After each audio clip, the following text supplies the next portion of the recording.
Hey guys, welcome back to the channel. This is a story about what if Deku had spider Quirk. If you guys enjoy this movie, comment down below and let me know before I start. Please do support for more awesome content. And leave a like and don't forget to subscribe to my channel and also share this video with your friends and check out the description in my playlist. The author of the story Iris is dumb from AO3. So let's start the video. Want you to do something for me. I want you to imagine the perfect superhero story. Can you do that? Really take a minute for me. Close your eyes, picture what makes it perfect.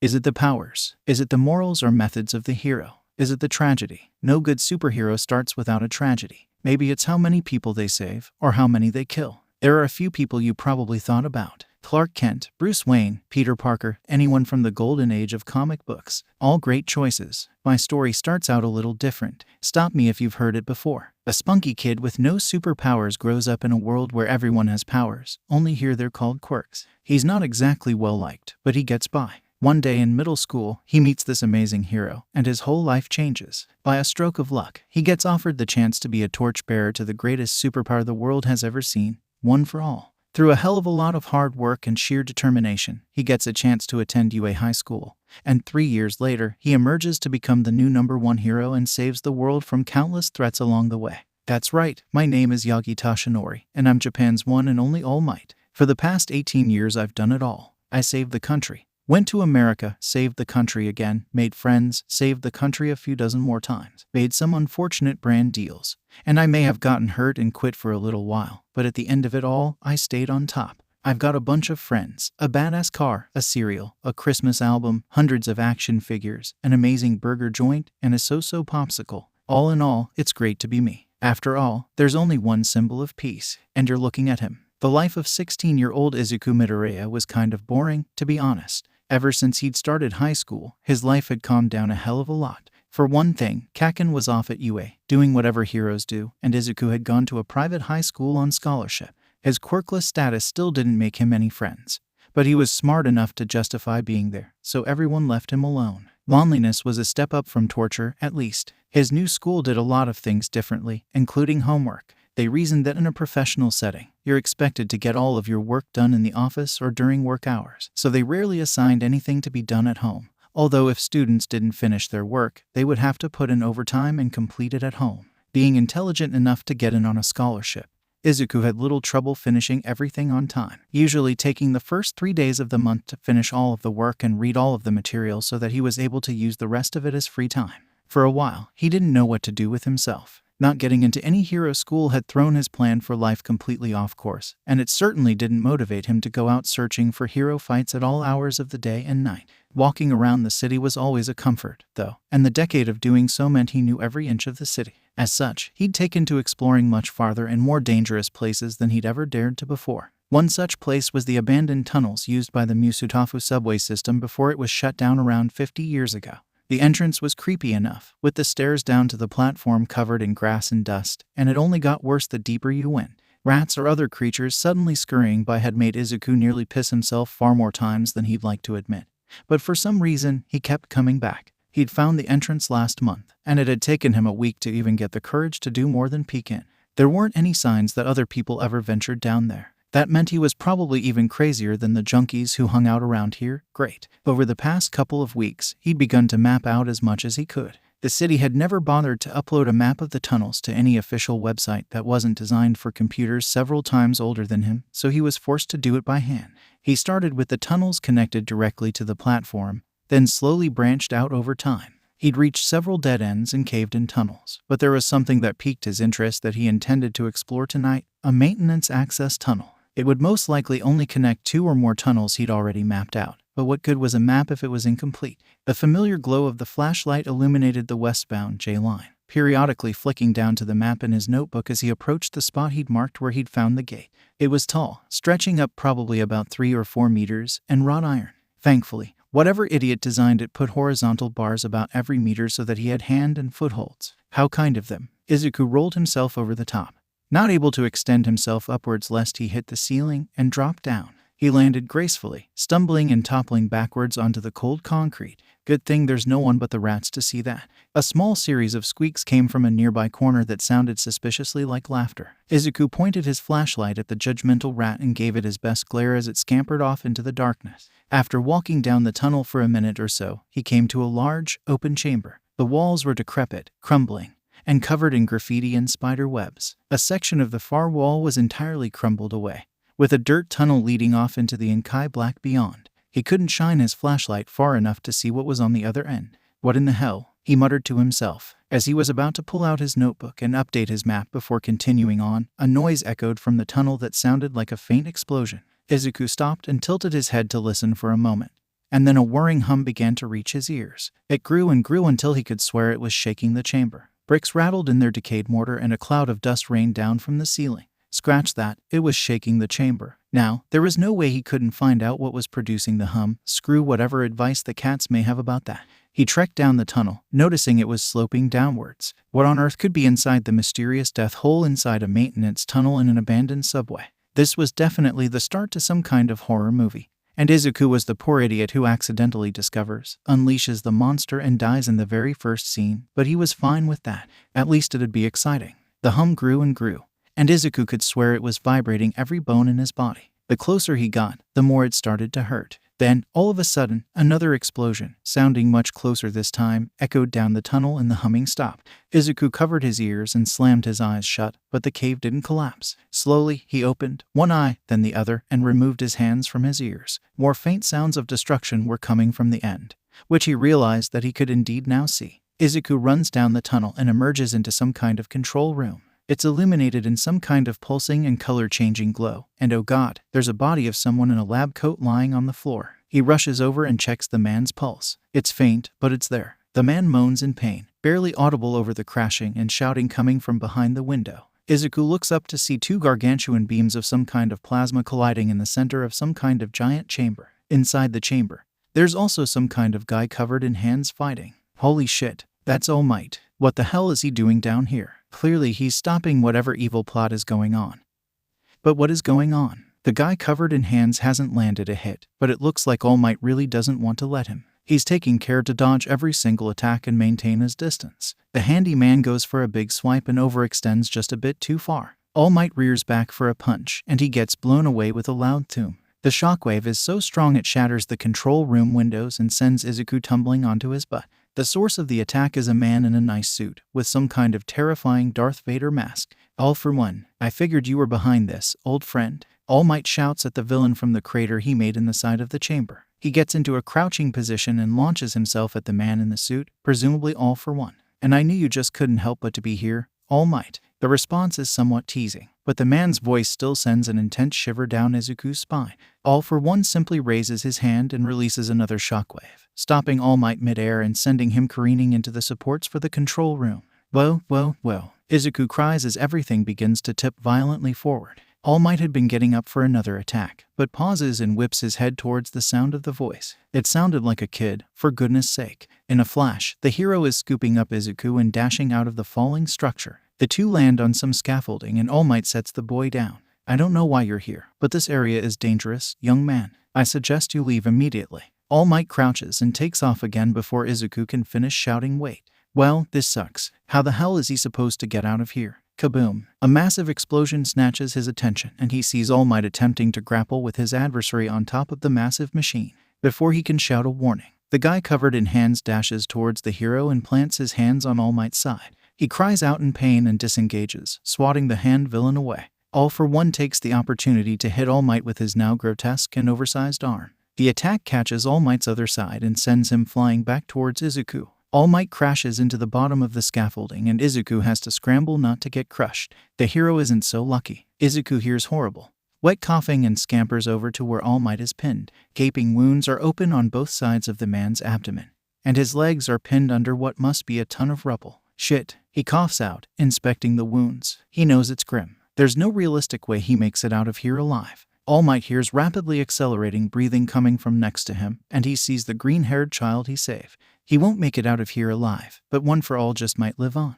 Listen, he's interrupted by another coughing fit. Listen to me, young man. I'm about to give you something. Something important. Take it. Use it. Defeat him. Do what I couldn't. He plucks a long, golden strand of hair and places it in the boy's hand. He starts to pull back, clearly confused, but Toshinori's hand snaps out and grabs his wrist, coughing violently. Don't cough, don't tell anyone. No one can know. It has to be you. I'm sorry. Well, what are you saying? The boy chokes out, voice quivering. Toshinori squeezes his hand tighter. What you hold there has been passed down like a sacred torch. It may be too much for you, I don't know, but you need to keep it safe. It's the only way. Only you will have the power to defeat him now. Eat it, quickly. I don't eat it. Toshinori screams. He's sorry, but he needs to make sure it escapes safely. The boy shrinks away from him, but complies. He balls up the hair a bit and gulps it down, disgusted. And now what? Toshinori sighs in relief. It will take time, but it's officially yours now. Now, you must leave. Escape with your life. Don't worry about me. Toshinori summons every ounce of strength left in his body, and he begins to lift the rubble off him as it groans and creaks under the stress. Go, he shouts. Izuku crawls away and begins to stumble into a run, looking for a way out as All Might lifts the rubble enough to escape. He coughs again and falls to one knee. He looks really badly injured, but he does rise to his feet, although shakily. What did he give Izuku? What was so important about eating his hair that would defeat this _1 that he also couldn't tell another soul about? The sound of All Might launching into the air again sounds from behind him, and Izuku looks back to see the hero flying up, but he's off course. He's not on target to attack the villains. He's going to hit O. He's aiming to destroy whatever terrifying machine they've built. No, All-for-One screams, panicked, but it's too late. All Might screams out one final SMASH as his fist collides with the structure and the beams begin to destabilize. Izuku picks up the pace, running faster and faster until he's in a dead sprint, nearly tripping over himself with every step as he tries to climb back out of the destroyed control center to the subway tunnels. By some miracle, he makes it back to the dirt cave and rushes out. He doesn't even slow down to grab his backpack because he can hear footsteps behind him. Hey, kid, get back here.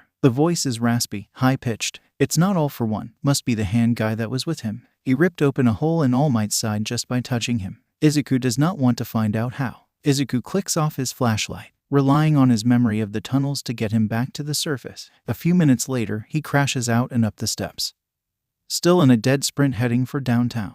Thank God for 𝐀𝐦 and all his other bullies loving to chase him. He's a bona fide track star by this point. Unfortunately, so is Handy Man. The guy is freakishly fast, and he's starting to gain on Izuku. Izuku takes a sharp right down an alleyway and another onto the sidewalk of a busy downtown street. The guy is still gaining on him, nimbly dodging all of the pedestrians as Izuku just barrels through the crowd. Izuku approaches a crosswalk, and the walk sign is red. A taxi screeches to a halt to slow, right in front of him, but he jumps and flips over it, landing in a crouch. Okay, that was cool, but how in the hell did he manage that? With how much of a twig he is, adrenaline shouldn't even be able to get him 3 meters into the air. There's no time to question it, though, as a large box truck stops right in front of the guy with the hands, and he isn't as lucky as Izuku hears him ram into it with an OOMF.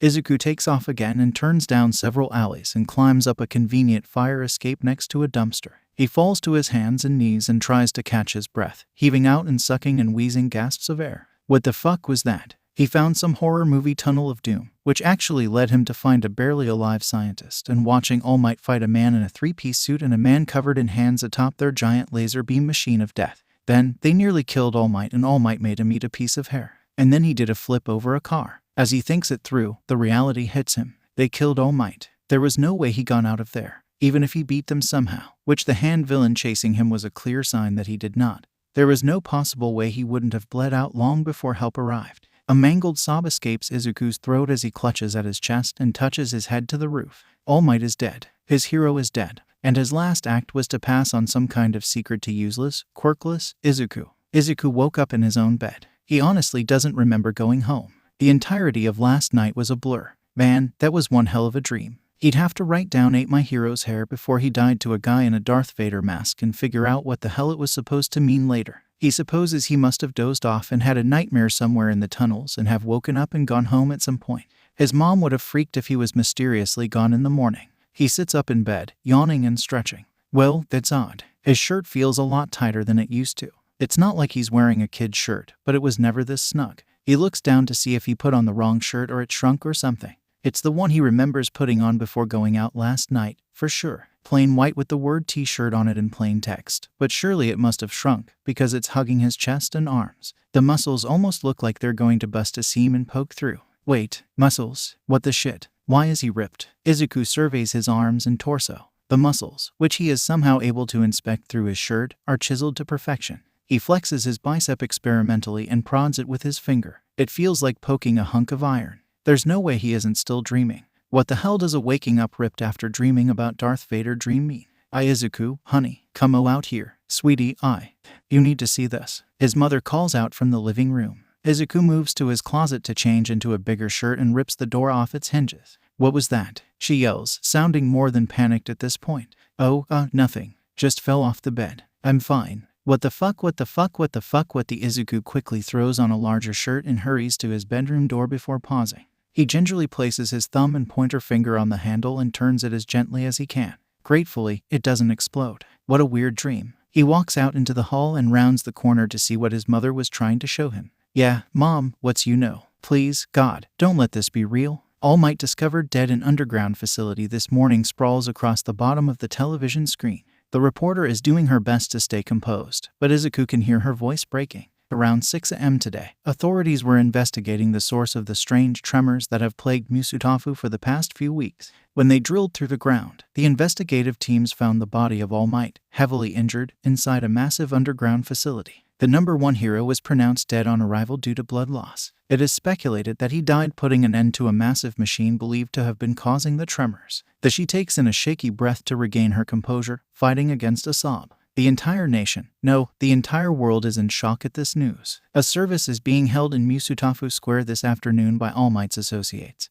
But no one is sure how to move forward without our beloved symbol of peace. I'm sorry. At that, she can't hold it in anymore and breaks down crying. The station quickly cuts the audio and scrambles to change the scene. Izuku just stands in shock. He pinches himself. Hard. It hurts. All Might is dead. He pinches again, harder. It still hurts. He thinks he knows why he woke up with muscles, why he ripped his closet door off its hinges with zero effort. A third pinch. If he pinches any harder, he'd tear a chunk out of his arm. Oh God, it was real. Izuku stands out in the cold December wind. The massive crowd surrounding him helps to block it, but nothing has been able to warm the icy numbness in his limbs all day. Sir 𝗏𝗏 stands in front of the city hall, giving a speech. He hasn't been paying attention. How long has he been standing here? And in all of our greatest hours of need, he would turn to us. That was who he was. All Might was not a symbol, nor a god. He was just a person, a human being like any of us. He relied on others to see it through. I know that is exactly what he would ask of you all right now. Do what you can to help others. Help your neighbors. Help your friends. Help your family. He counted on each and every one of us every single day.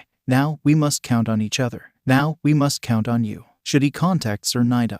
He was All Might's former sidekick. After all, who would never believe some quirkless kid he'd never seen before who said that All Might made him eat his hair and he thinks that it somehow gave him his powers? Yeah, that would work. There was no one he could count on but himself. There was no one that everyone could count on but himself. They're all counting on me. The man next to him leans over and whispers, I don't think he meant you, specifically. It's kinda like a metaphor, you know. Izuku shoots him an annoyed look and shoves his way out of the crowd. He's careful not to put too much power into any of his movements. He's been walking on eggshells all day. What would happen if he accidentally shoved someone with the full strength of All Might? Izuku shakes the thought from his head as he begins to aimlessly wander the city. He couldn't stay in his house. There was nowhere to stay but his room, and he certainly wasn't going to do that. Every time he saw his hero's face, he felt the hair stuck in his throat all over again. He just had to get out. There wasn't a destination in mind. Just putting one foot in front of the other helped him think. With his mind preoccupied, his feet moved on autopilot for hours. Izuku briefly registered the places he was passing. Aldera, the subway entrance, the park he and Kaken played in as kids. His legs carried him further and further back in time until he stopped in front of a familiar building. Izuku looked up to see a generic office high-rise, no different than any of its neighbors. It wasn't the building itself that meant anything, but what happened on top of it a year and 10 months prior. The side door was unlocked, and it opened to a hallway that connected to the staircase. Several minutes of autopilot later, Izuku found himself shivering, looking out over the surrounding rooftops. This was the spot his dreams died. It wasn't the doctor's office, or the bridge, or Aldera, or even that facility underground. Right here, All Might told him he could never be a hero. He had sat against the railing in front of him for hours that day, debating with himself what to do. In the end, when Izuku felt himself on the pavement again, it was after climbing down the stairs. It almost hadn't been, but he refused to give up. He'd proved that he could make something of himself that day, even if that something wasn't destined to be a hero. A strong gust swept the dark thoughts from his mind, and his eyes began to focus on the world around him.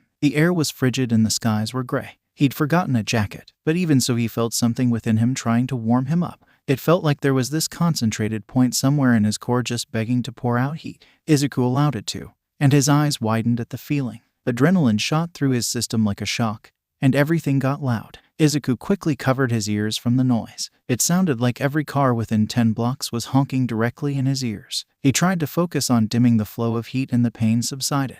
It was still so much louder than before, but it was manageable. The adrenaline subsides as well, and 𝐬𝐸 realizes just how tight he was holding his head. He walks over to the railing and loosens his hold on the flow of heat once more. The sounds of the city roar to life in his ears, but he bites his tongue and pushes through it. He clasps a hand around the bars and gives a tug. The rusted metal groans and snaps off. Whoa, that just confirms it. Whatever this thing in him is, it's from All Might. Did the man seriously manage to somehow pass on his strength? What kind of quirk even is that? A small creak from the loosened bars moving in the wind brings his attention back to the section of guardrail he ripped up.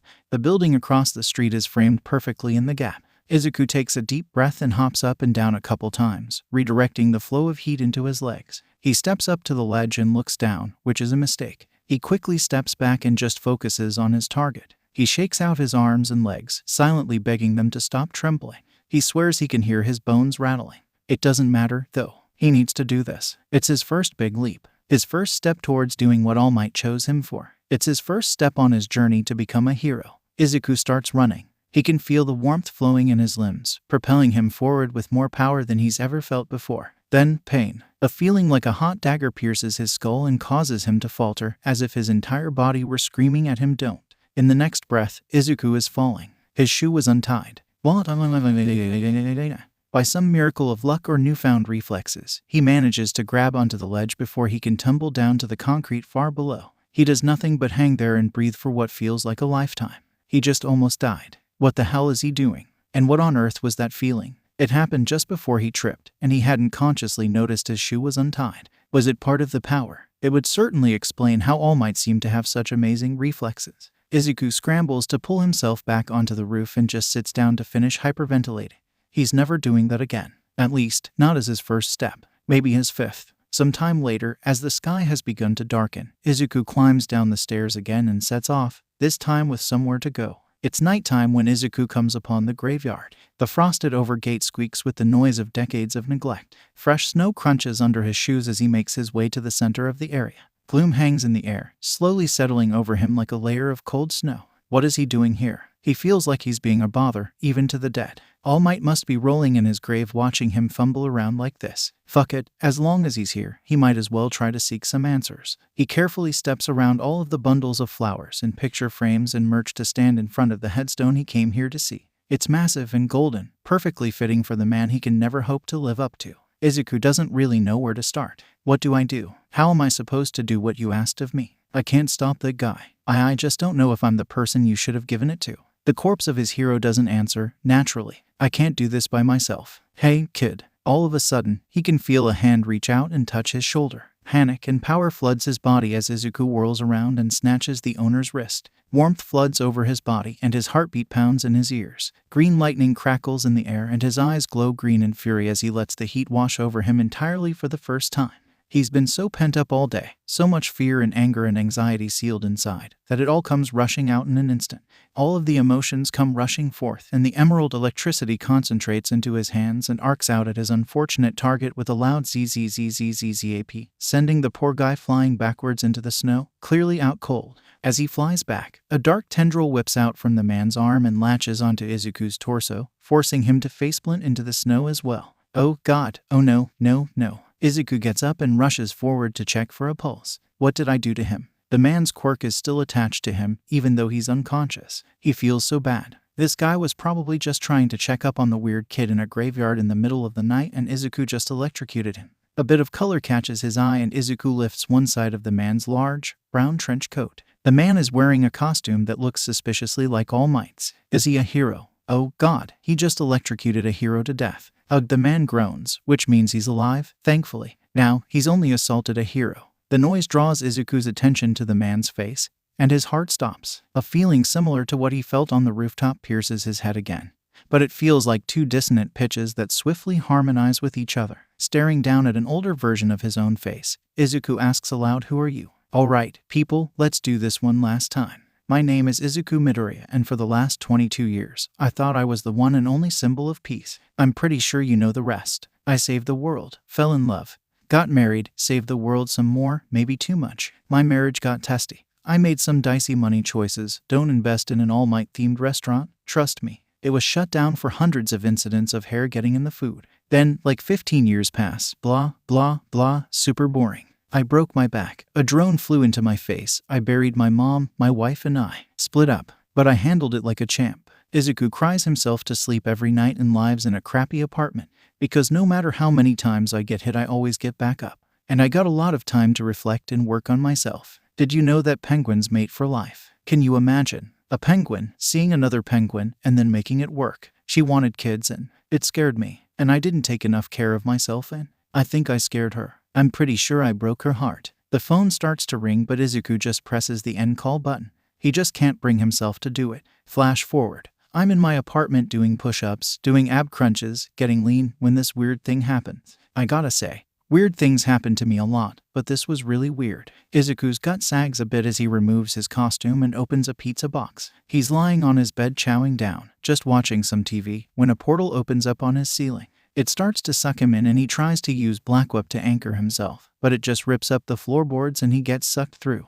𝐬𝐸 spasms in pain as he flies through a beautiful scene of stars and interconnected things that look like branches made of light. Another portal approaches in the distance, and as he passes through it, it spits him out onto the streets of 𝐬𝐸, not very gently, might he add. I was in Japan, but things were different. Also, All Might was dead, and younger, and kind of perfect. It was like looking in a mirror. The name of a popular soda brand flashes on a billboard, but it's spelled very differently. The screen next to it is playing the news report about All Might's death. 𝐬𝐸 stares up at the pristine, young, smiling picture of All Might with his own sunken, tired, unshaven, and quite bruised face. I have a feeling the thing that brought me here was the thing that got him killed. You want to know what happened next? Hey, kid. 𝐬𝐸, who are you? Me, too. Hey, what are you doing over there? A deep voice shouts. 𝐬𝐸 whips his head around to see it came from a pair of police officers approaching with flashlights in hand.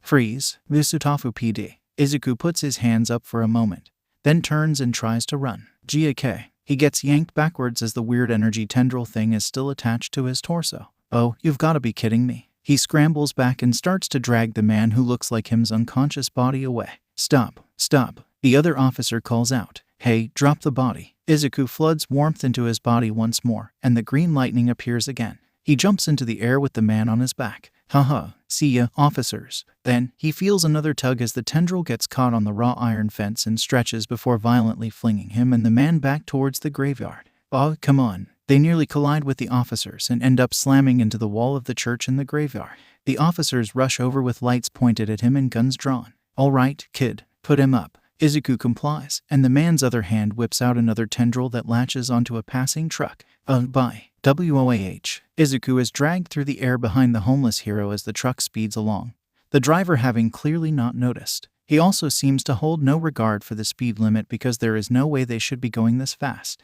Other cars honk as the truck rushes past and they slam into several of them. 𝐬𝐸 manages to reel himself up to hang onto the man's body, but he still can't control them at all. He accidentally causes them to do several barrel rolls and the man's face scrapes along the street. Sorry, all units, be advised. It looks like we have a child in a t-shirt dragging a homeless corpse behind a truck. Sirens begin to wail behind them and a cop car skids onto the road to follow the truck. The man stirs and looks back at 𝐬𝐸.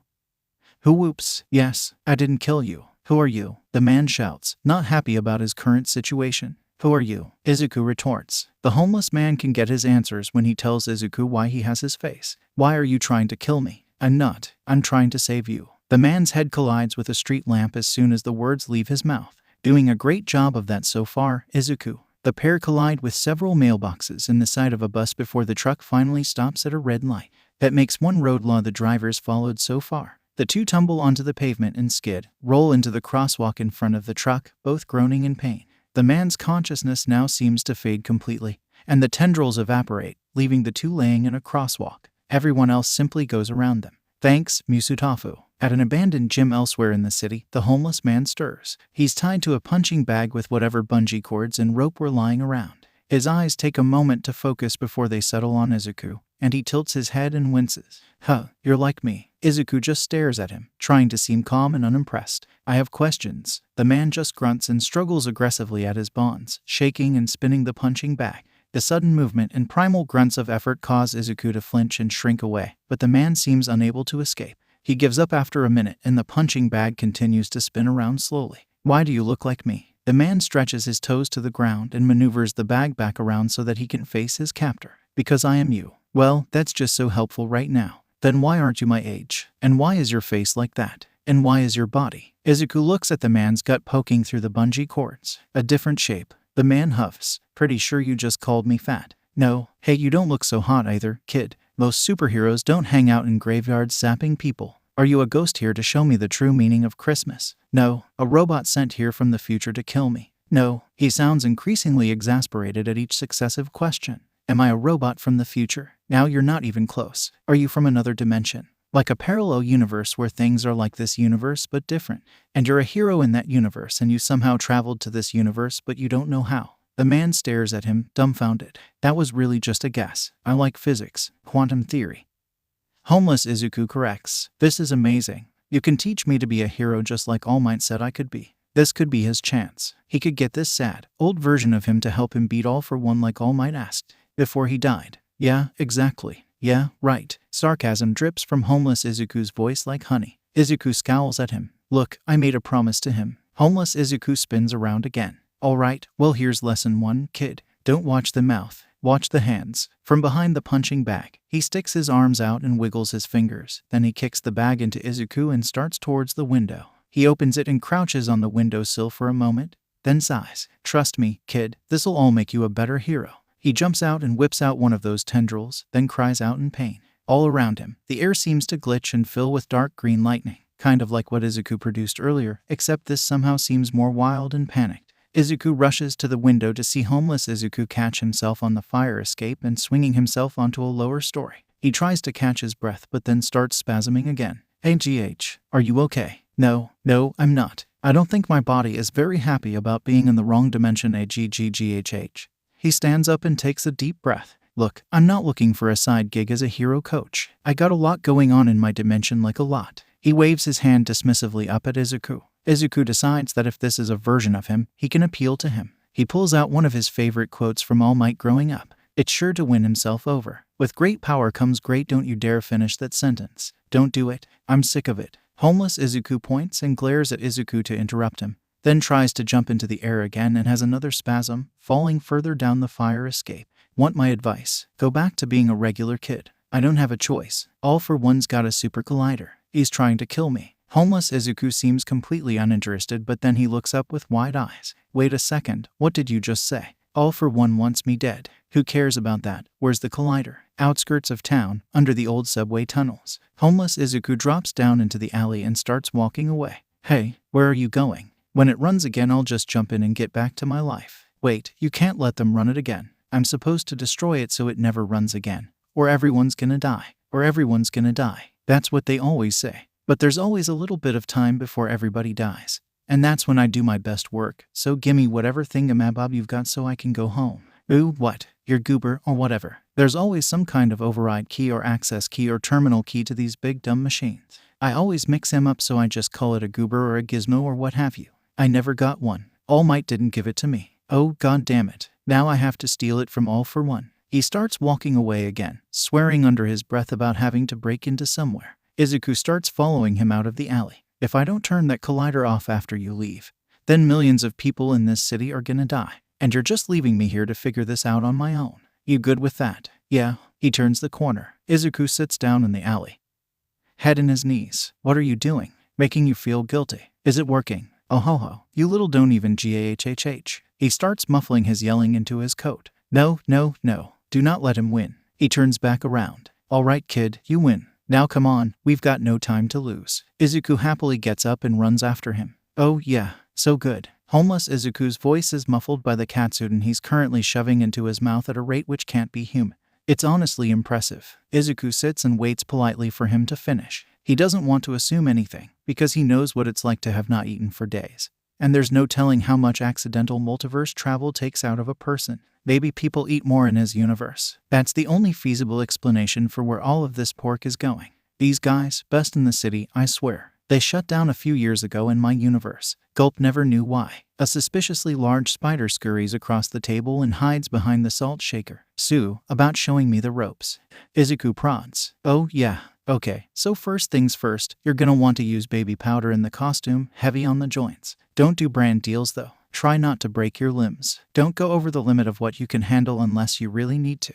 He pauses to eat some more. Also, open your own agency. Be your own boss, you know. That's all I got. He proceeds to return his attention to his food. Izuku stares at him, open-mouthed and astounded. Homeless Izuku doesn't notice. Really, that's it. The man loudly slurps his drink. Yup. At that moment, the waiter comes by and deposits a bill on the table. Homeless Izuku seems to become fully aware of the world around them and he freezes, then slowly looks up with his chopsticks still in his mouth. You have money, right? I'm not exactly liquid right now. I think you're gonna be a terrible teacher. Yeah. Now how far away from Jaku Hospital are we? Izuku pulls out his phone and makes a few taps. Premier medical facility in the Jaku countryside, founded by philanthropist Dr. Otto blah blah blah. Says about 3 hours by car, little under 2 by train. He gasps and his face lights up. You can teach me how you do that whip thing on the way there. Homeless Izuku just laughs and slides him the bill. I'm not swinging all the way to Jaku. Now stop pouting. Izuku did not stop pouting, at least until Homeless Izuku, whose hero name he discovered to be Deku, of all things, let him ask all the questions he wanted. Deku had been a hero for 22 years and graduated from UA.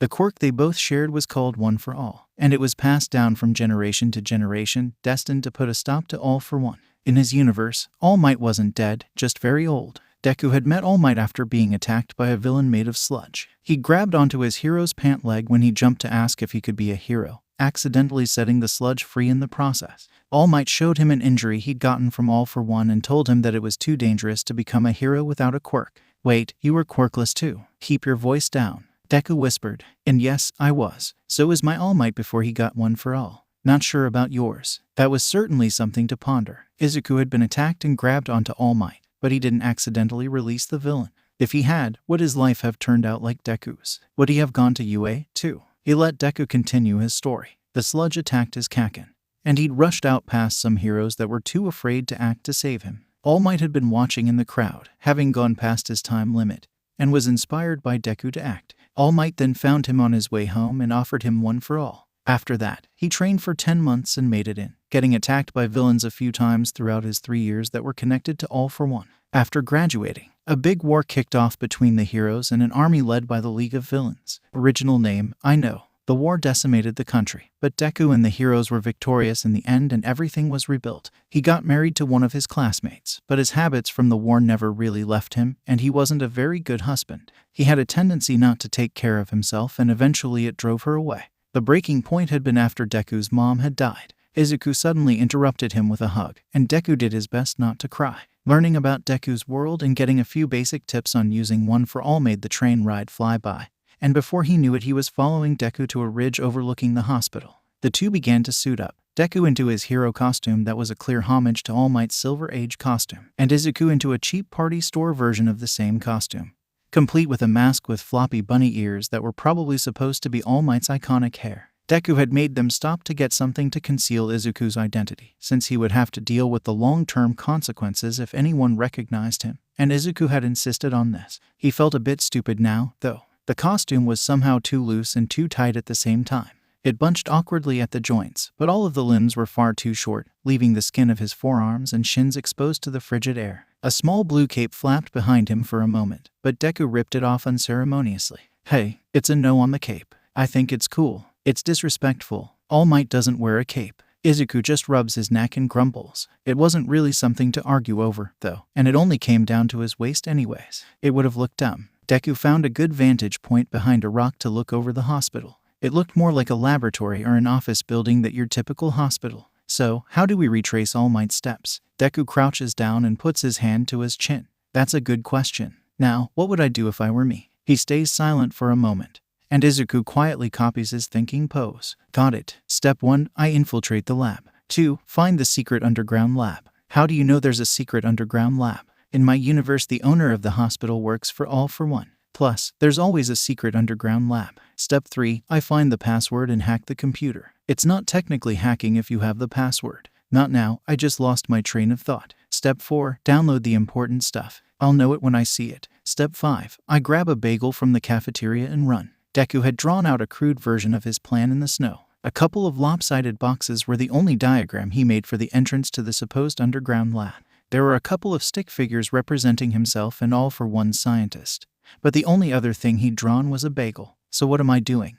Step 7. You stay here. Your lookout. Very important. Look, man, you've got to teach me to do hero stuff, or else I'm not going to be able to help. Deku just braces himself against a tree, cracks his back with a mighty groan, and flicks a tendril of what he called Black Whip out into the air. Watch and learn, kid. I'll quiz you later, he shouts as he swings off towards the building. Izuku growls in frustration and slumps back against the rock. Why did I get stuck with the janky, old, broke, hobo version of me? He slams his fist into the rock, evidently with a bit too much force, as the entire thing splinters and falls apart at the middle. The sound of a car approaching evaporates his slight embarrassment, and he peers over what's left of the rock to a haunting sight. A familiar man in a tall, black mask exits the vehicle parked in front of the hospital entrance. Another man covered in hands gets out of the driver's seat. Izuku flings himself back down into a crouch, breathing heavily. All for one, Deku doesn't know he's here. He has to warn him. Uncharacteristic courage fills him and he gains control of his breathing and hardens his expression. It's time to make his move. What am I doing? What am I doing? What am I doing? Izuku silently shouts at himself as he scrambles along the ridge to get around to the side of the building. He nearly slips on a patch of ice. A quick flurry of lightning erupts as he just barely maintains enough control to jump up to the roof without being too loud. The hatch to the air duct squeaks open and Izuku climbs inside, immediately losing his grip and falling down about 10 feet. He lands right next to a vent grate and the man with the hands looks up towards the ceiling. Izuku scrambles back, and the man thankfully seems not to see him and continues on, following 𝗷𝐸 deeper into the facility. Deku, Deku, Izuku calls out, whispering as loud as he can as he follows 𝗷𝐸's path from above. Yow, he yelps. He bumped into something soft, which turns out to be Deku. What are you doing here? He whispers angrily. 𝗷𝐸's here. He tries to squeeze his way next to Deku. Just move over. You're stepping on my foot. Go back outside. No, I can't sit there and watch somebody die without doing anything about it. I'm not doing that again. Deku stares at him, seemingly caught off guard. What? Most people I meet in the workplace try to kill me, so you're a nice change of pace. From below them, a new voice catches their attention.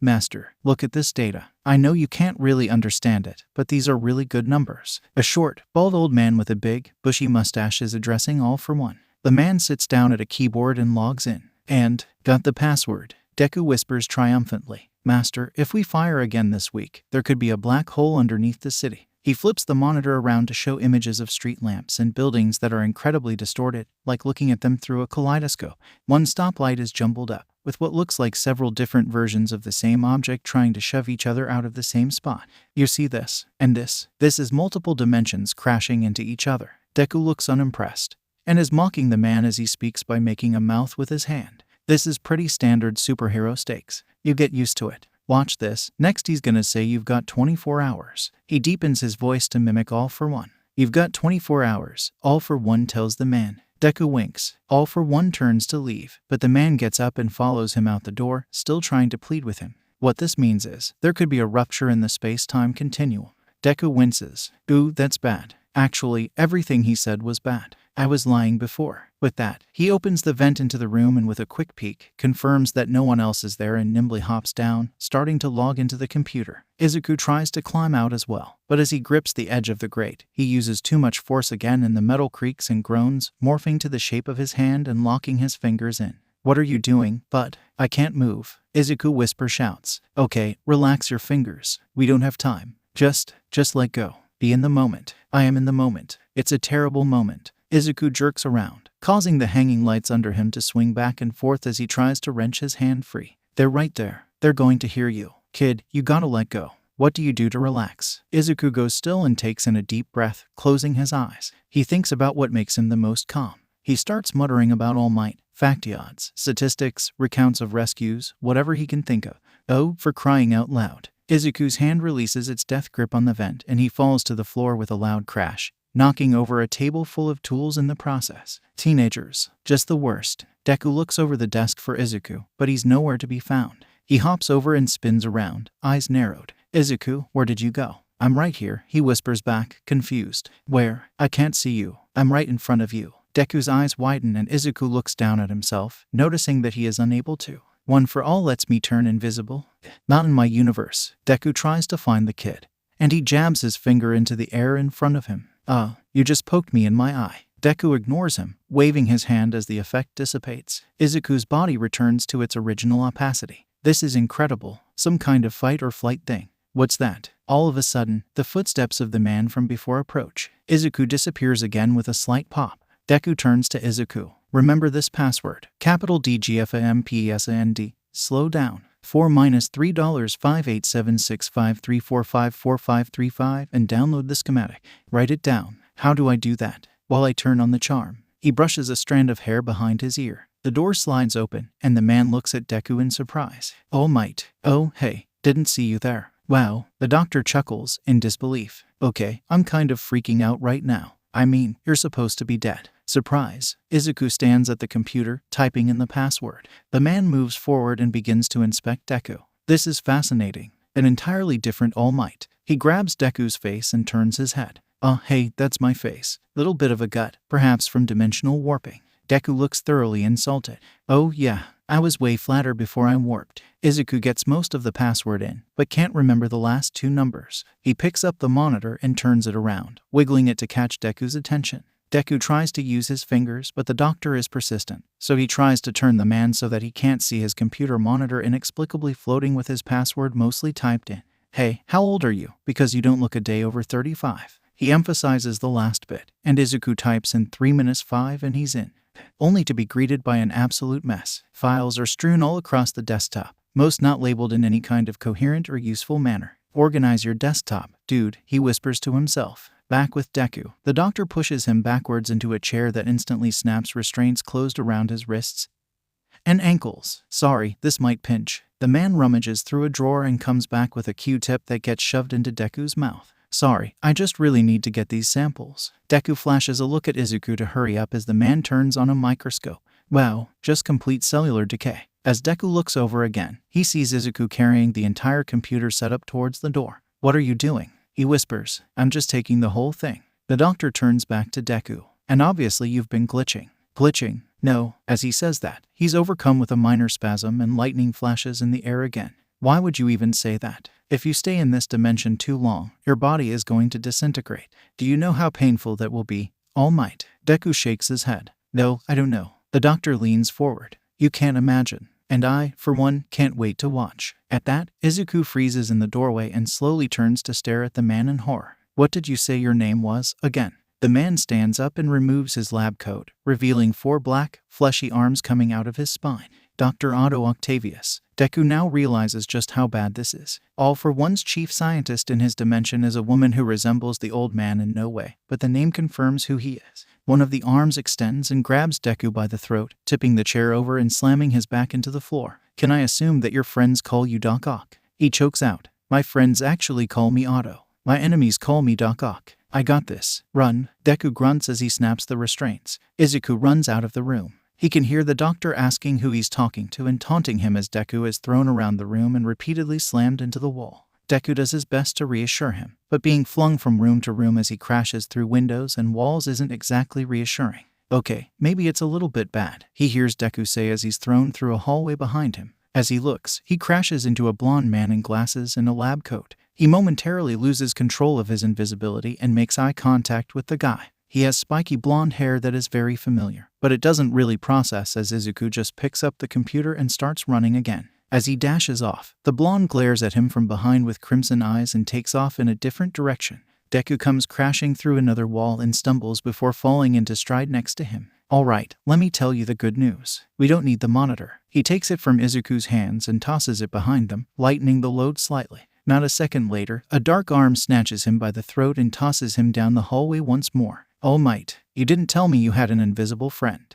The doctor sounds genuinely excited at that, which is terrifying. His invisibility begins to falter again as he turns around and tries to run away from the man again. Could you give me that back, young man? It's proprietary. Deku. Izuku feels a tendril grab him and jerk him backwards, sliding him along the floor underneath the doctor. The man scrambles after him with his super-powered arms as Izuku gets dragged along. He and Deku just barely make it through a thick door in time and one of the arms gets stuck, still trying to grasp them. They sprint down another hallway and burst into the cafeteria. Though, Deku says, "This be a good time to turn invisible." Izuku just nods and gulps. Yep, okay, not going to turn invisible. Selecting a bagel, they begin to casually stroll through the giant room, making their way to the doors to a balcony overlooking the forest. Act super normal. One of the doctors looks up in shock. "All Might, that's funny. I get that a lot." Izuku tries to be cool and shoots her a nod and in a deep voice says, "Hey, All Might." Another person shouts, and all at once, the entire cafeteria is readying either quirks or weapons at the two.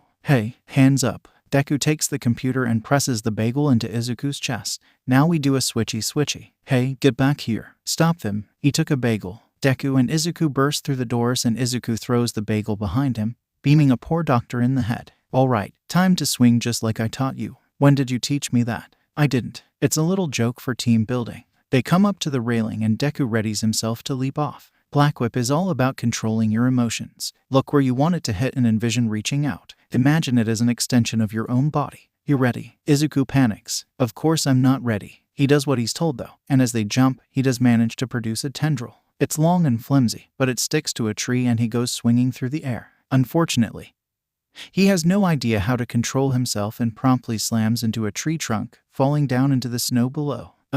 Doctors from the hospital appear and begin shooting at him. What kind of children's hospital staff's lunatics loyal to a supervillain? Izuku takes off into the forest, the people in lab coats close on his heels. "What are you doing down there?" Deku yells. "I run better than I swing. You have to swing or they'll catch you. This is what you wanted." Deku whips out another line and pulls ahead of him. A tree nearly falls on Izuku and he trips, landing on another fallen trunk. The sound of some kind of buzzsaw grows closer. Oh no. Doc Ock bursts through the trees, two of his extra hands spinning like saw blades. He cackles maniacally and locks in on Izuku, moving forward rapidly. Izuku tries again to use the new power, but it just comes out in short spurts that fly off into the trees. Deku tries to call out helpful advice. "Aim with your hips. Look where you want it to hit. Square your shoulders. Don't forget to follow through. Don't shoot off your back foot. That's too many things. Then stop listening to me. That's the best idea you've had all day." Green lightning wraps around Izuku as he scrambles up a tree with the mad doctor right behind him.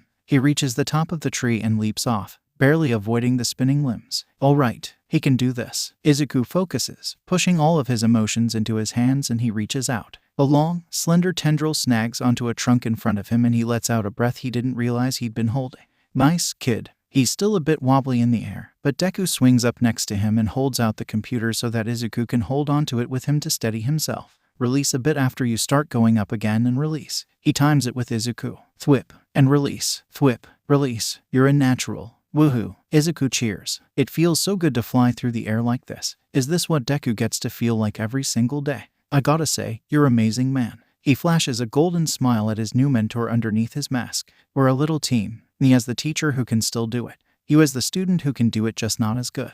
I'm proud of us. Is there anything you want to say to me?" Before Izuku can even think of anything, Deku glitches midair, and both he and the computer fall towards the ground. Deku, he dives after them. Deku is lucky enough to catch himself on a tree branch. Izuku snags the branch as well and just barely manages to grab onto the power cord, but it's beginning to slip. The branch breaks under their combined weight and they begin to tumble through the air once again. Deku tries to catch the computer, but a grotesque black arm snatches it away first. Before they can swing after the doctor, black tendrils from the sky grab the both of them and deposit them into a tree. KABOOM, several explosions sound overhead, and the doctor's extra limbs explode. Before he can fall, the tendrils grab him and pull him skywards into a figure dressed in orange and black with large metal gauntlets that suspiciously resemble stun grenades. The figure slams down onto the doctor with a kick and takes the computer, then uses their own tendrils to swing up and stand on a branch in front of Izuku and Deku. Their outfit has a hood and a solid black mask that hides their entire head except for two bright orange outlines for what look like exaggerated eyes.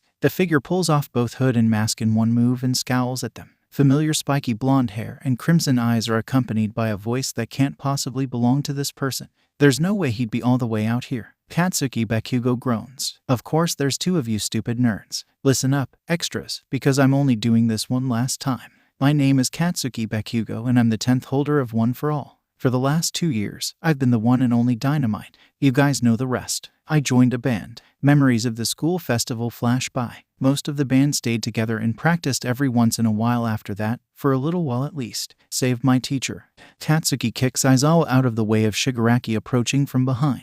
I couldn't save my best friend. The battle against 𝗟 had been beyond brutal. 𝐻𝐸 had given one for all to 𝗏𝐻𝐸 in the hopes that the two of them would be able to overpower the villain. He was right, but it was a much closer thing than it should have been. It didn't go anything like how you may know of. The smell of blood and ozone pierced the senses as the burning air swirled around 𝗟's vortex. The island around them was torn to shreds, unrecognizable from the peaceful land it had once been. There were no sounds other than the sharp crack of thunder as 𝗟 tossed lightning all around, and the two boys opposing him were wreathed in their own jade and amber electricity. It looked as if 3 thunderclouds were all locked in deadly combat. Many hard blows were endured by both sides. But eventually, 𝗟 was on the ropes. He was barely holding back the cellular decay. The final attack should have been something they did together, but 𝐻𝐸 rushed ahead. One final smash was all it took, but 𝗟 was unwilling to go down alone. The beam tore through 𝐻𝐸's torso. It was more painful than anything he'd felt before. Even so, he pushed through. Each punch was like an artillery shell, and the villain crumpled under the assault. 𝐻𝐸 was left standing in a crater with his fist held high, and a hole straight through his stomach. He bled out in 𝗏𝐻𝐸's arms, and help arrived far too late. By the time his classmates made it there, 𝗏𝐻𝐸 was slumped over next to a cold corpse. How was he supposed to tell Auntie and Co? 𝗏𝐻𝐸 left UA after that and struck out on his own. So now I save everyone else, and I don't do friends anymore, just to avoid any distractions. And one day this weird thing happened. And I mean like, really weird. I was blown into last week, literally. I was in Japan, but it wasn't my Japan. I started tracking down the one person I could be reasonably sure did this, and that's when I ran into you too. Nice to see you again. 𝐻𝐸 stammers. Is this 𝐀𝐦 like his? What's their relationship like where he comes from? 𝐀𝐦 looks at him with something entirely indecipherable on his face. He thinks it might be grief. Whatever it is, it at least isn't hatred. Yeah, let's go. Without another word, he pulls on his mask and swings off into the forest. Deku shoots him a look to tell him that he also has no idea what's up with this 𝐀𝐦, and they swing off after him. So you just decided to take the whole thing? Huh? 𝗏𝑃 devolves into a fit of snorts as he tries not to laugh too loudly. Taking a train between Jaku and Musutafu had been a much better idea than the bus. Most of the ride so far had been spent explaining the details of how 𝐻𝐸 accidentally met All Might, got one for all, met Deku, and what they were doing at the Jaku medical facility. 𝗏𝑃 laughed and smiled a lot, maybe too much. It was surreal to see 𝐻𝐸's ex-best friend not acting like an ex anymore. He was still as crass as ever, but having known how to read through his own 𝐀𝐦's mood for ages, 𝐻𝐸 could detect genuine respect and happiness upon looking at him. It was something he hadn't seen since before 𝐀𝐦's quirk came in. 𝗏𝑃 quickly suggested bringing the computer to UA. He explained that the principal was extremely odd and would have planned out contingencies for multiversal travel. Suddenly, 𝐻𝐸 didn't feel quite as bad about not getting in. Deku cringed at the notion and tried to plead otherwise, but 𝗏𝑃 quickly shut him down by asking where he was going to make an override key, and if he could even do it himself. The old man immediately pouted and sulked off to take a nap before they arrived. Deku seemed more comfortable around 𝗏𝑃 than 𝐻𝐸. If he had to guess, it was also weird seeing the boy being so much nicer than he had been, but mainly due to his age. According to Deku, his 𝗏𝑃 had long since mellowed out and they had become good friends again, but it wasn't until long after high school. It was odd for him to see such a young version of the explosive blonde being so mature. 𝐻𝐸 could hazard a guess as to why, though. He hadn't said the name of the best friend that he lost, but he'd introduced himself as the 10th holder of One for All. That meant there had to be a 9th, and it didn't take a genius to guess who that 9th could have been. I'm sorry about your friend. The silence had dragged on for so long, a whole 8 seconds, that 𝐻𝐸 felt compelled to break it. There it was again, though, that indecipherable look that 𝗏𝑃 gave him in the forest. Thanks, 𝐻𝐸. It means a lot. The words were genuine appreciation, but 𝗏𝑃's face looked like it didn't quite believe that. It was twisted into something halfway between a scowl and that face 𝗀𝐻𝐸 used to make when he was about to cry. If you ever decide to do friends again, I could always open up a slot. God, that was dumb. 𝗏𝑃 just kind of snorts and looks away. I'll keep you posted. Arriving at the gates of UA was just as nerve-wracking as it had been when 𝐻𝐸 had bombed the entrance exam. The giant H-shaped building loomed in front of them, the moonlight reflecting off the countless windows. 𝗏𝑃 pulled out his ID and scans it, and the gate buzzed and slid open after a short delay. Deku, who'd been getting steadily more anxious since getting off the train, tried to start walking in the other direction. You know, maybe we shouldn't be here. The gate literally opened for us, you old geezer. Bad idea, bad idea, bad eye Quirk. One of 𝗏𝑃's tendrils snaked out and grabbed Deku's collar. He rolled his eyes and started dragging him through towards the front entrance. About halfway up the walkway, a long, thin piece of gray fabric shoots out from seemingly nowhere. It's headed straight for 𝗏𝑃's head, but he just tilts his head to the side and lets it pass with less than an inch to spare. Izuku flinches and gets into a defensive position. But Bakugo just casually calls out into the darkness, "Knock it off, hobo. We've got stuff to do." A second later, a man with long, dark hair steps out from the trees on the side of the walkway, and Izuku can see that the gray fabric from earlier was some kind of strange scarf, now resting around the man's neck. "Bakugo," the man growls. "Mind explaining to me why your ID just opened the gate and you somehow have 2 visitors not 2 minutes after I did a room check and you were seemingly dead asleep?" Bakugo sneers. "Maybe because I'm not your Bakugo. Naturally." This helps the situation a lot, and the man drops into a stance like he's about to attack the person who just confirmed himself to be some kind of imposter of a UA student. His hair and the scarf both begin to float, and his eyes light up a terrifying shade of crimson. "You have exactly 3 seconds to either exit the premises or that won't be necessary, Mr. Aizawa." Everyone's head snapped to the voice that just came from the door to the building to see a small, white rat walking out on its hind legs. It also happened to be wearing a suit. Izuku looked back and forth, but no one else seemed to find this at all confusing, so he just let it go. "I had hoped to keep all of this under wraps as to not have any such chaos ensue, but it seems I was not quite careful enough. Would you all be so kind as to follow me to the support lab? I believe we should be able to extract what data we need from that computer you're carrying there." The man sighs and straightens back up as the scarf and his hair fall back around his shoulders. As he turns, Izuku catches a glimpse of a pair of yellow goggles that he just happens to recognize. "I know you. You're Eraserhead." "Well, yeah, dingus. I was wondering how long it was going to take you to start nerding out." Bakugo gives him a light smack on the back of the head as he follows the man inside the building. Izuku scowls at him dramatically. Eraserhead somehow manages to sigh over their bickering. "I have no idea what's going on, but let's just please get to the support lab so it can be over with." Bakugo and Izuku look away sheepishly and jog to catch up. Deku lags behind them, doing his best to strut confidently through the dark and empty halls. "Support lab, huh? Yeah, it's pretty cool. Just this neat little room where they blow stuff up and occasionally make us support gear." Eraserhead leads them to a door and smirks before scanning his ID. The door lights up with the letters UA written out across it in bright LEDs and slides open to reveal a small elevator. Bakugo and Izuku step in immediately, but Deku drags his feet, grumbling to himself. "I mean, this place is just pretentious." As the floor descends beneath them, a massive underground area with several pedestals and workstations appear in the darkness. The support students here get to work on some really cool stuff. Izuku can spot some kind of gauntlets, a hovercraft, and even some kind of futuristic-looking car. He turns back to Deku. "Is yours anything like this?" "Oh yeah, exactly like this. Just take away the plane, car, hover bike. Imagine it way smaller. Imagine a futon in the back."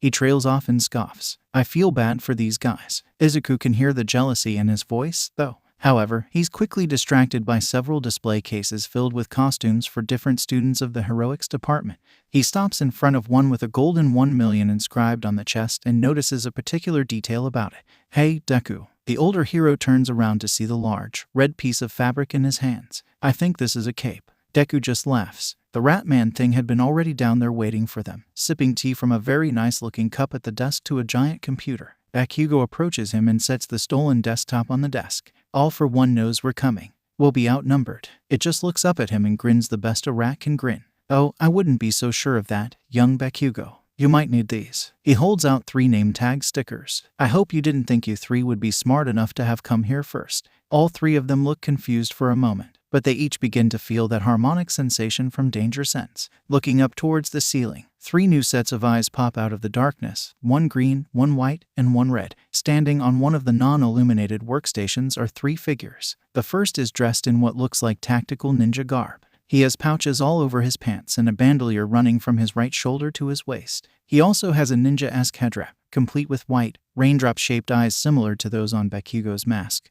But he's wearing a cloak with a long, black trench coat as well. It billows out behind him like a short cape. He doesn't speak, but only offers a simple nod to the 3 down below. Is he some kind of ninja assassin? Where is that wind coming from? We're in a basement. He bows his head and raises his hand to look at it in some sort of bizarre, dramatic pose. "Wherever I go, the wind follows." And the wind. He pauses and clenches the hand into a fist for extra flair. "Smells like rain." The one with the glowing red eyes steps out next, and they seem to be floating in front of his face like some sort of hologram. As he lowers his hood, they dissipate. Izuku sucks in a breath, because he looks almost exactly like him, just more animated. He's decked out in a super futuristic dark blue jumpsuit with glowing red lines on it. His boots and gloves are made of shining, silver metal, and the seams of them also glow with the same red lines.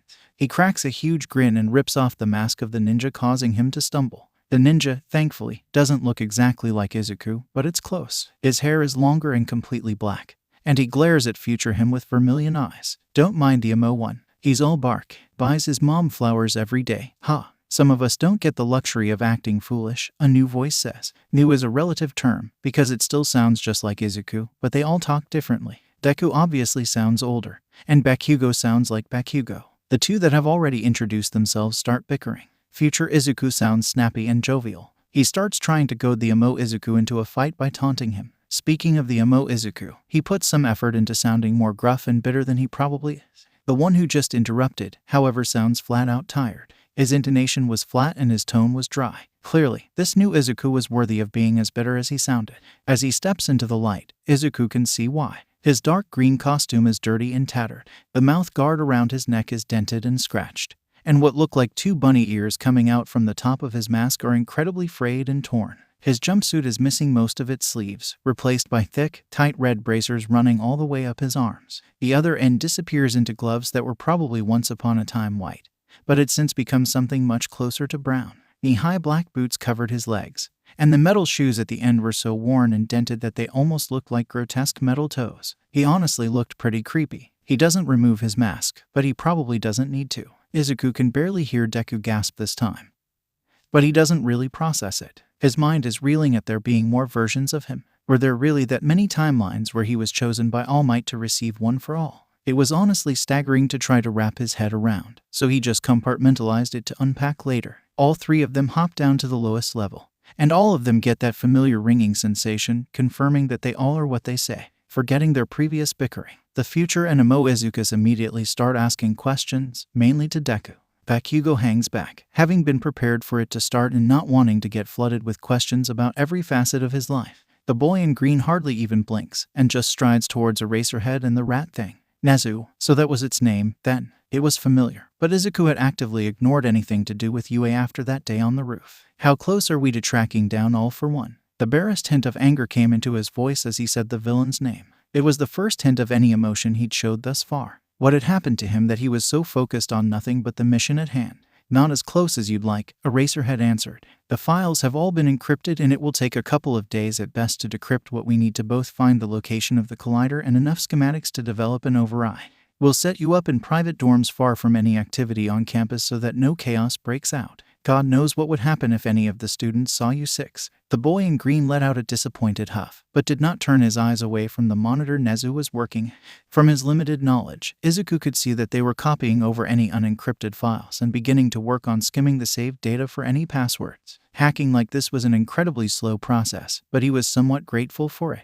He wanted time to learn things about the other versions of him, and to see if they could help him learn to control one for all. Hey, new kid. A shout from the future 𝐬𝐻𝐸 drew his attention back to the group, and so began their nerd session, as 𝗵𝘃𝐸 so affectionately referred to it as. Future 𝐬𝐻𝐸 used his black whip to snag a notebook from one of the workstations, tore out the used pages, and they all set to work. After 3 hours, a half-full notebook, and only a couple of broken support student projects, Eraserhead finally kicked everyone out and sent them to a spare dorm building on the far side of campus. The boy in green did not participate in the discussion, even though 𝗵𝘃𝐸 eventually relented and joined in, and he was silent for the whole walk to the temporary rooms. He'd been the hardest to convince to leave, even though he had been visibly swaying on his feet from exhaustion. Deku kept shooting the boy troubled glances. If he noticed, there was certainly no indication. In the end, he'd only left once Nezu promised to update him immediately to any information they uncover.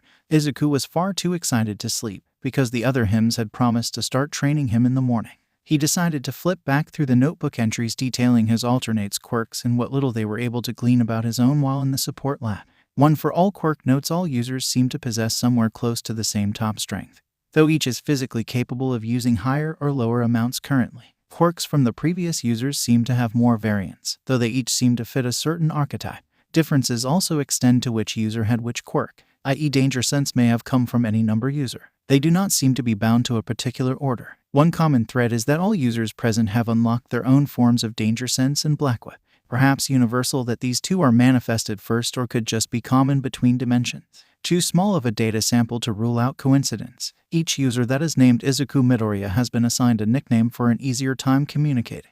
𝐬𝐻𝐸 Midoriya home to this dimension. Deku. Oldest version. Deku is his pro-hero name 𝗍𝗵𝗵 insisted upon by Izuku Midoriya of the futuristic dimension, pronounced with an upwards inflection on the first syllable. Midoriya. Izuku Midoriya of a dimension where history is currently unknown. Refused participation, but will respond to Midoriya. Users' quirks and backstories. Izuku. Order of users is unknown. Capacitance. Allows the storing and release of electricity built up by making use of one-for-all's basic strength via a technique dubbed full cowling by most variants. Full cowling is the continual use of a controlled percentage of one-for-all's strength all throughout the body. Lightning color varies from user to user. Limits and specifics unknown at this time. Possible to control output to specific voltages, ampules. Appears to be unique in that none of the users present possess any similar quirk. All have lightning, but none can use it to any effect other than cosmetic. Danger sense. Seems to be the same or similar to the point of indifference across present users. Warns the user of nearby danger or ill intent. If danger is great enough, becomes a sharp pain in the user's skull. Black webs. All present users possess a variant of black web, but mine seems to be unique. The tendrils I create act more like inanimate ropes or strands of web than controllable tendrils. I can manipulate the shape to a much smaller extent than the others, but mine stick around after being detached. How long they stick around is unknown, but I can make them evaporate by concentrating a bit. The strands are thinner than the other users and can adhere to each other to form more complex structures. So they were likened to spider webs. Camouflage. Not much data to go off of, but other users seem to have a quirk that produces smoke that they have a limited amount of control over. This quirk appears to fall under that archetype, but allows me to turn almost fully invisible. I can still be seen on thermal cameras, and when I move, my outline becomes easier to discern. It seems like the quirk has a harder time hiding movements, and the air and any other objects nearby help give me away. While standing still, it proved to be extremely difficult to see me, especially in the dark. I don't cast a shadow while camouflaged. Deku, 38 years old, has been a pro-hero for 20 years. The universe's history seems to share the most similarities with this one. Danger sense 4th user Blackweb 5th user Fajin 7th user. Repeated movements allows for the storing of kinetic energy to be released at once in an extra powerful movement. Most similar in archetype to capacitance, but for kinetic energy rather than electricity. No apparent control over output other than how long a movement is repeated. 𝐷/Q, 16 years old, is a vigilante. The universe appears to be around 850 years in the future compared to this one.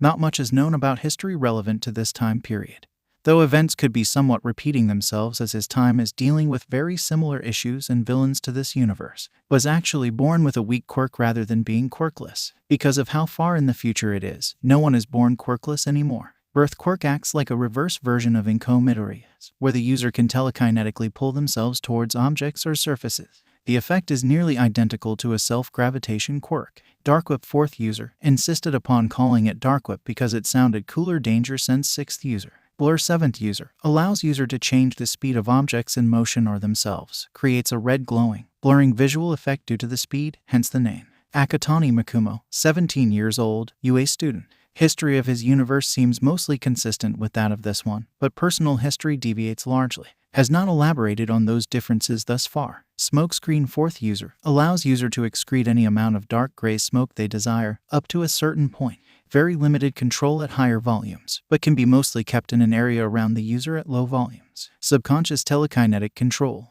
Blackweb 5th user Float 6th user allows user to adjust the effect of gravity on themselves. Only works in one direction. User cannot increase effective gravity past the point of Earth's normal gravitational pull, which seems to be consistent between all present users. Danger sense 7th user Katsuki Bakugo, 17 years old, vigilante. Universe history seems extremely consistent with Deku's, up until a bit more than halfway through the first year, when he received one for all from his universe's Izuku Midoriya. Danger sense 4th user Blackweb 5th user Explosion. Birth quirk. Power of explosions and potency of sweat enhanced by receiving one for all. The subtle differences between universes were fascinating.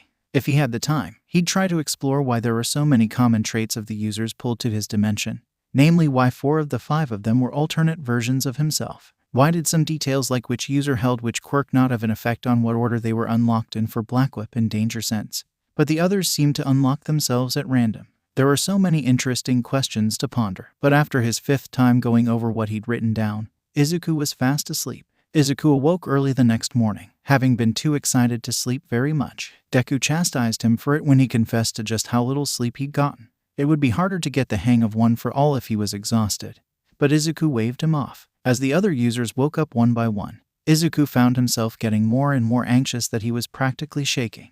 𝗍 somehow managed to sneak out and get coffee, which all of them slurped down like they hadn't drunk anything for days. Midoriya was the last to be seen, but it was unclear if he'd even slept at all. He was still in the same ratty uniform, and his posture was as tired as ever. Naturally, he declined to participate and stalked off to find Nezu. Izuku caught Deku looking at him several times. His expression reminded him of the way Bakugo had looked at him when they met in the forest. He didn't get very long to dwell on it, because they eventually caved to his pestering and headed off towards Gym Alpha, which Nezu had been kind enough to cordon off for them. Much of the morning from then on was spent doing small experiments and testing limits. Summoning the strength of one for all came naturally to Izuku, but he was so far unable to produce any of the powers he'd manifested previously, except for Danger Sense. The others had said it was fine, as it was probably best to start with controlling his strength first, but he could see the worry and disappointment in their eyes. His baseline strength was unnaturally high, according to Deku. Most of them that were able to use more than a few % right away were already very fit. None of them had one for all stimulate their muscle growth the way it had for him. He had also taken to controlling it faster than most of them. The way it felt like warmth flooding through him was somewhat unique in that the others had only been able to feel the core of the power after several months of having. Thankfully, after the fiasco with his closet door, Izuku was pretty good about keeping his strength under control. It wasn't too different from the way he might hold a delicate object very carefully, even with normal strength. That didn't make moving around any less awkward. Unfortunately, it was a lot harder to run when each step covered several meters than it appeared. For now, his main method of getting around quickly was to jump around, bouncing off the walls and ceiling. Deku laughed and said he looked like a bunny, but Akatani said the way he crouched upon landing and taking off looked more like some kind of bug. After far too long arguing about it, they settled on a jumping spider. Their one test at the fullest power he could had hurt like a bitch, but he didn't seem to sustain any real injury from it. 𝗍 theorized that whatever was different about One for All in this universe was, it seemed to be doing its best to protect its user. The giant hole in the gym wall signified that he was able to wield at least very close to All Might's top strength. Bakugo seemed thoroughly impressed at that estimate. His Izuku had tried using that amount from the get-go and it shattered his limbs. After mulling over that comforting possibility, they called a break for lunch. 𝗍 snuck off to steal food from the cafeteria, and he ended up having to make a second trip because of just how much Izuku was scarfing down. It didn't hit him until he started eating, but he could swear he'd never been this hungry in his life. Suddenly gaining 30 pounds of muscle does that to someone, apparently. Seeing that his control over his strength was passable enough for now, the afternoon was focused on using his new quirks. It really didn't go all that poorly. After being spooked into turning invisible a couple of times by Akatani, they figured out that camouflage was basically just the flight portion of his natural fight or flight response. 20 minutes later, all Izuku had managed was to make himself look sort of hazy, but it was a start. Training Blackwebs was up next. 𝗍 was by far the best of them at using his Dark Whip, so he was elected instructor. For someone normally so jovial and carefree, he became deadly serious. This quirk is probably your most versatile tool. It works off of emotions, but anger is by far the most potent source of power. He was pacing back and forth kind of like a drill sergeant. Izuku opened his mouth to say something, but 𝗍 whirled around and got in his face. You will listen to me and listen well. Use your anger. Don't let it use you. Don't let this power be the thing that drives everyone you love and care about away from you.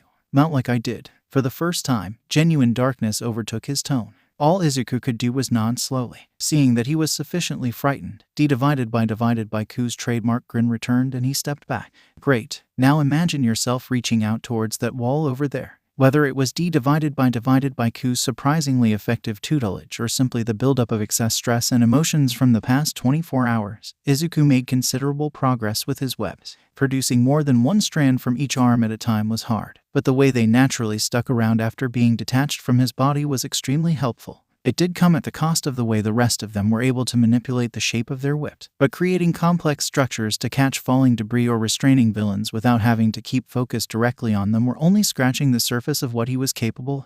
They had already determined that the strands tended to last about an hour, unless he tried to make them go away. He could also make them last longer by envisioning how long he wanted them to last when creating them. The final quirk to train was capacitance, only this one wouldn't cooperate. Deku's Fa-Jin was the closest power to it, with it being stored kinetic energy rather than electricity, but no matter what they tried, they couldn't make any progress. Deku was extremely disheartened. He was already bothered by something about Midoriya.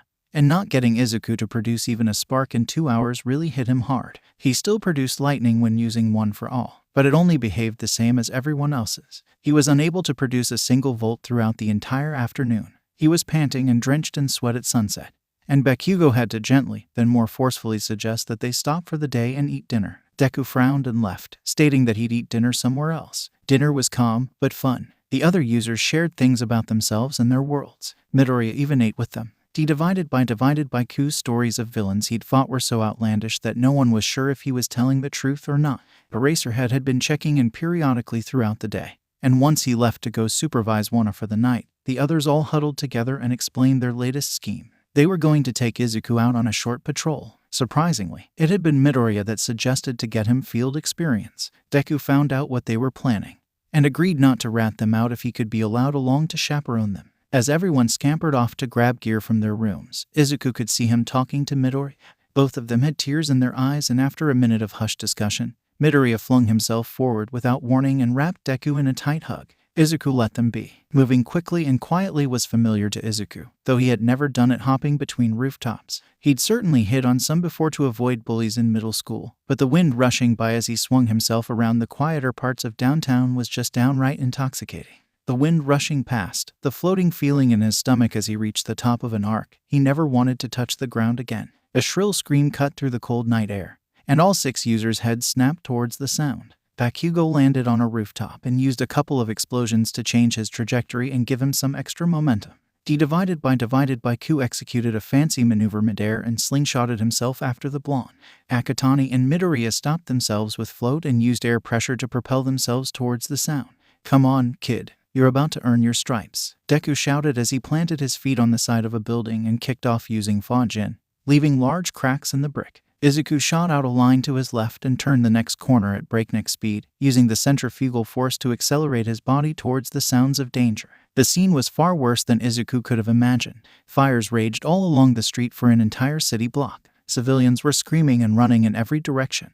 The entire thing seems to be centered around a pileup of flaming cars. Everything is so chaotic and so loud that all Izuku can do is stand there, mouth open, frozen in shock. At the center of it all stands several people wearing strange masks that look like bird beaks. One in a coat with purple fluff, presumably their leader, starts shouting, "All Might is dead. The age of all for one is upon you poor sick fools. And the shy Hisekai intend to cure you all." Midoriya lands, and hardly missing a beat, growls Chisaki. He charges towards the man, green lightning flowing around him. Deku and Akatani dash towards a large man with flowing orange hair. Their blows shake the very street, shattering windows all around them as each strike is thrown by a fist breaking the sound barrier. 𝗍𝗫 and Bakugo immediately launch themselves towards the rest of the villains, leaving Izuku standing alone in the middle of the street. As Midoriya gets forced to retreat from Chisaki by a large amount of spikes that suddenly jut out of the concrete, the man finally notices Izuku. He takes in the green hair and seems to put something together. Even beneath the mask, Izuku could swear he sees the manic grin spread across his face. "You," he calls out. "He said you'd show your face eventually. The sickest of them all, the boy who inherited everything.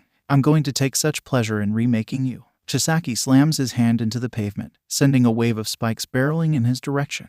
Izuku steals his nerves and squares his body, then does the only thing he can. He runs. He can't fight this. There's no way. These guys work directly for All for One. They'll kill him, or worse. Don't run. We've not been introduced. A wall of concrete 3 stories high suddenly erects itself right in front of Izuku. He doesn't have time to stop, so he just uses more of One for All and crashes through it, tumbling onto the street beyond. Chisaki is still after him, and he stumbles to his feet and takes off again. Another wall forces him to turn, and he's backed into a corner against a burning shop. Izuku slowly inches back as the terrifying man approaches, chuckling. "Don't be afraid, child. It will all be over soon. Then, you will be freed of your curse." He launches barrage of tiny spikes towards Izuku, who does his best to dive out of the way. He gets nicked by a few, but most fly right past him. At just the last moment before the man can finish him off, Midoriya arrives and uses Black Whip to fling Chisaki back towards the burning cars and away from Izuku. "Get out of here," he shouts. Izuku is just about to comply when he hears wheezing coming from behind him.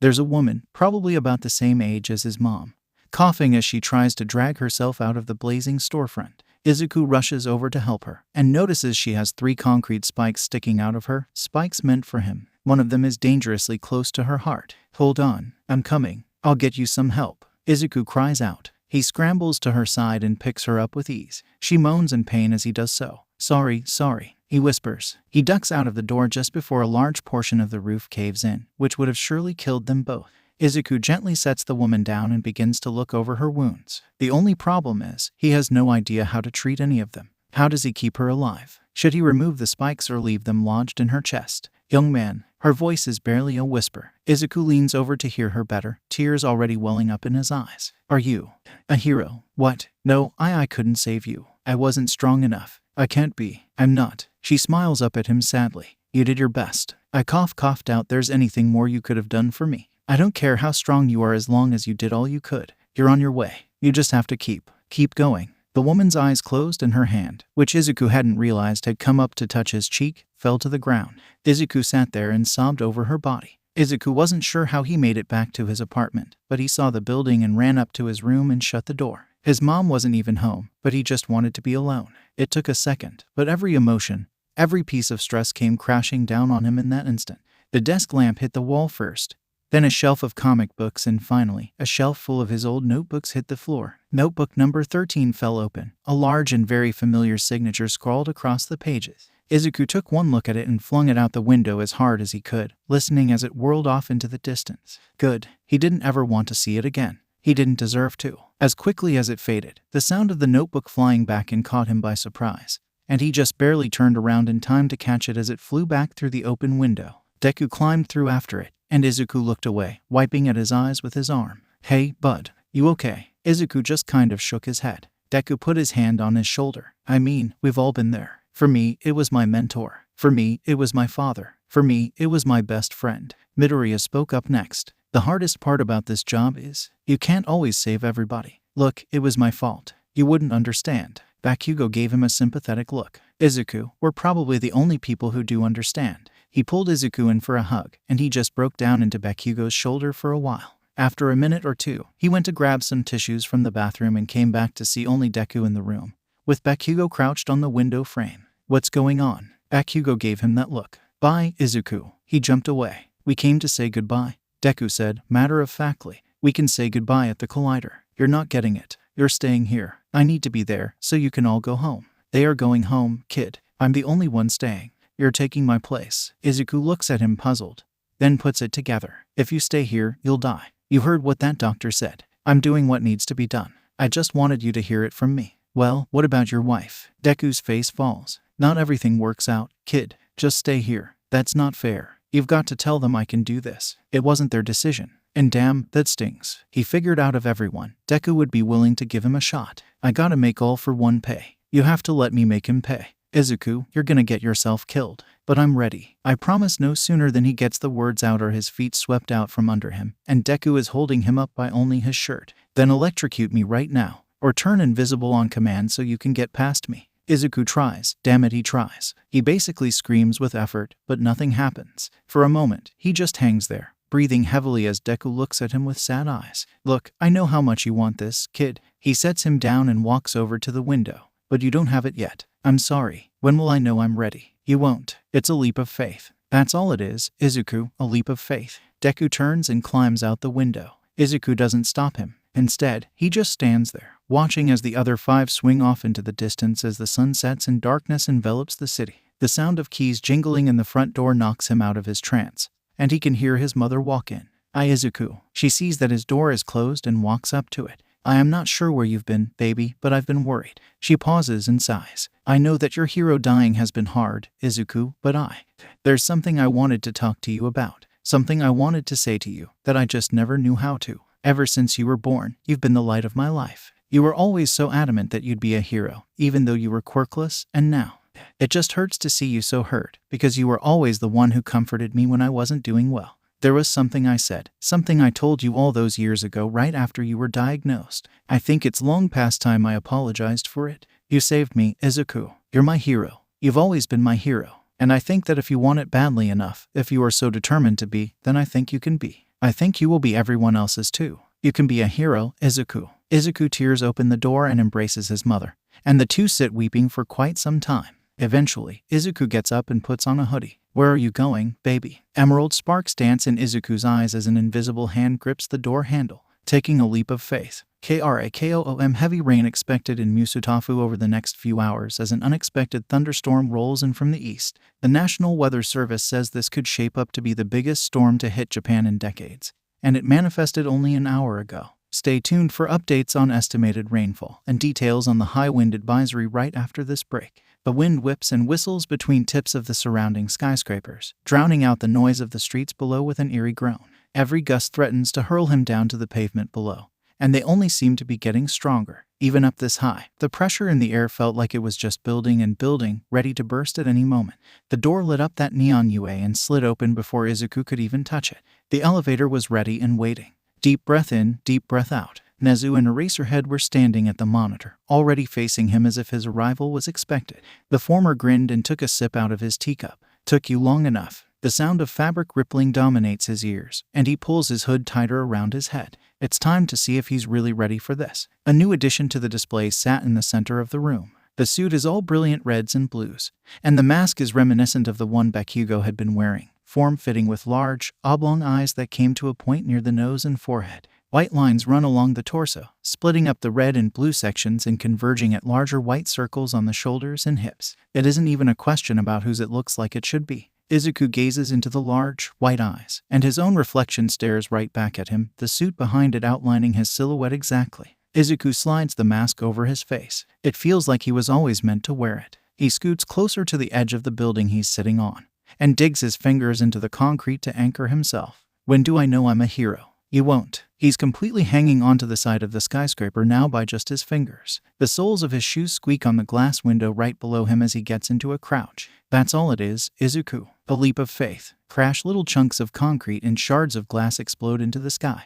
A little too much force on the jump, but oh well. Izuku uses his momentum to rotate until he's upside down, looking at the city above him. That floaty feeling in his stomach subsides as he passes the apex of his jump and starts to rise towards the skyline above. It's breathtakingly beautiful. The last embers of sunlight paint the sky a gorgeous mix of red and indigo as they die out, reflected on the bottoms of the stormy clouds. He flails a bit as the wind rushing by turns from a soft groan to a dissonant, high-pitched warbling as he picks up speed. Far below, people have started to notice the dark shape hurtling towards the ground.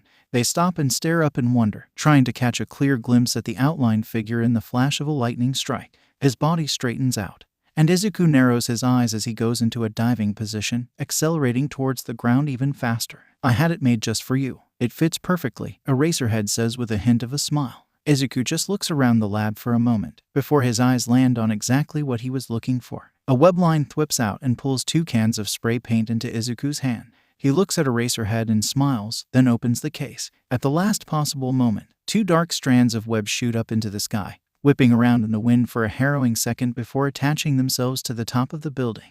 The newly christened hero flies across town, swinging back and forth above the streets. The feeling is still exhilarating like no other, and Izuku feels like he's high from just how much adrenaline is pumping through his veins. Between that and the fresh spray paint, he probably is, at least a little bit. Izuku flips and runs on walls at speeds he never even thought he could comprehend before, much less move at. He races alongside buses, swings over cars, and shoots through alleyways, bouncing off the walls until he reaches the building. The one he almost fell off, the one his dreams were shattered on before. Now, he doesn't even think about stopping. His sprint across rooftops turns into a dead sprint up the side of the building, using his webs to keep himself close to it as his powerful legs propel him upwards. One final leap sends him far into the air, and he twists around and fires 2 web lines, each latching onto one side of the hole in the railing he created before. WOOO. Izuku pulls as hard as he can, willing the webs to stretch, and he slingshots himself through the gap, somersaulting into a landing on top of the building across the way. Finally, he stops and jerks his mask off his face. Fog clouds in front of him as he pants to catch his breath, the sweet, familiar burn of the frigid air setting his throat and lungs ablaze. He's so delirious and hyped up right now that he could laugh like a maniac, but all he can get out is a hoarse chuckle. He stands back up, pulls the mask down again,